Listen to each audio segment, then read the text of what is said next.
China is the third largest country in the world, situated with its eastern borders on the Pacific Ocean. As it covers a large landmass with diverse elevation levels and topography, China experiences a large variety of climate patterns and has its prominent monsoon season.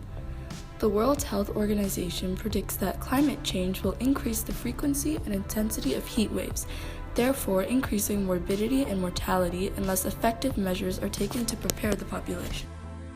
Over the last decade, China has experienced extremely hot summers, resulting in thousands of excess deaths, particularly amongst those over the age of 60.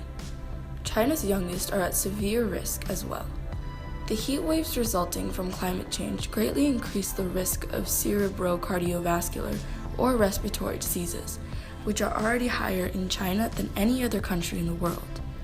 Almost half of all the deaths in China are a direct result of these diseases, and the Chinese has spent over $2.5 billion in related research, treatments, and facilities. As the world's second largest economy and third fastest growing economy, China is the world's largest exporter of goods and the biggest trading country. 45% of China's economy is based in its manufacturing sector, which also plays a major role in climate change and global warming. While some atmospheric pollution is naturally occurring due to sudden changes in temperatures or changing seasons, others are the results of anthropogenic or man-made impacts. China is the largest contributor to carbon emissions due to fossil fuel burning and cement production. A majority of manufacturing facilities are powered by the combustion of fossil fuels, like coal and petroleum. The Earth's atmosphere is composed of 78% nitrogen and 21% oxygen. The last 1% is a mix of other gases. Ever since the Industrial Revolution, more and more carbon compounds such as carbon monoxide and carbon dioxide, and sulfuric compounds like sulfur dioxide and methane have been released into the atmosphere. This imbalance of gases has a profound and damaging effect on the world's ecosystem. I traveled to Beijing to interview the General Xi Zhenhua, former Vice Chairman of the National Development and Reform Commission and former head of the State Environmental Protection Administration. He was the lead negotiator for China in the last 3 United Nations climate change conferences and has represented his country for both the Paris and Kyoto agreements.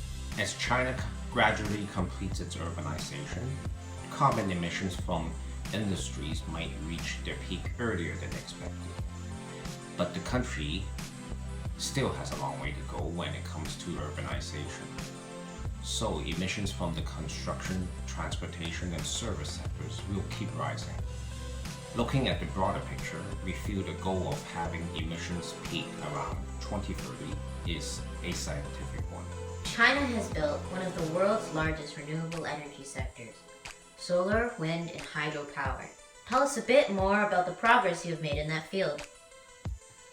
In the past decade, our hydropower capacity doubled. Wind power capacity increased 60-fold, and solar power capacity soared 280-fold.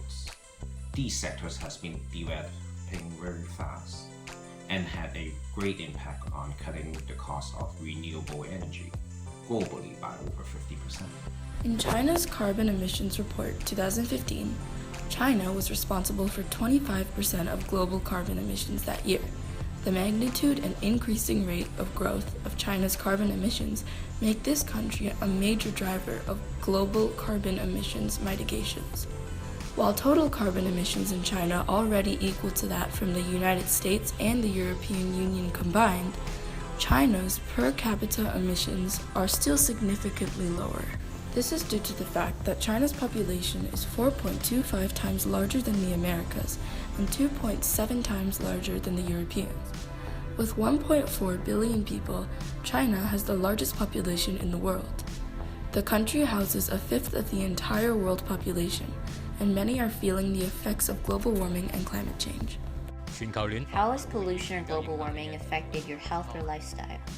Hong Kong used to have a very clear sky, good air. With the industrialization of the southern shore of China, Hong Kong got a lot of smog throughout the week. so the air is not as good as before. That causes more allergies, sickness, and Hong Kong does not have free healthcare like Canada. If you want to go hiking, you can only do that on a Sunday, not during the weekday, and you have to watch the news to determine if the beach was okay for swimming. What was life like living so close to the harbor? Fishing is one of the favorite activities in Hong Kong. People will go to the pier near their home and fish there.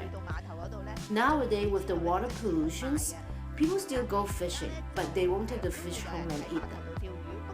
What's an everyday lifestyle that you've had to change? Back in the 60s and 70s, we don't need air conditioning.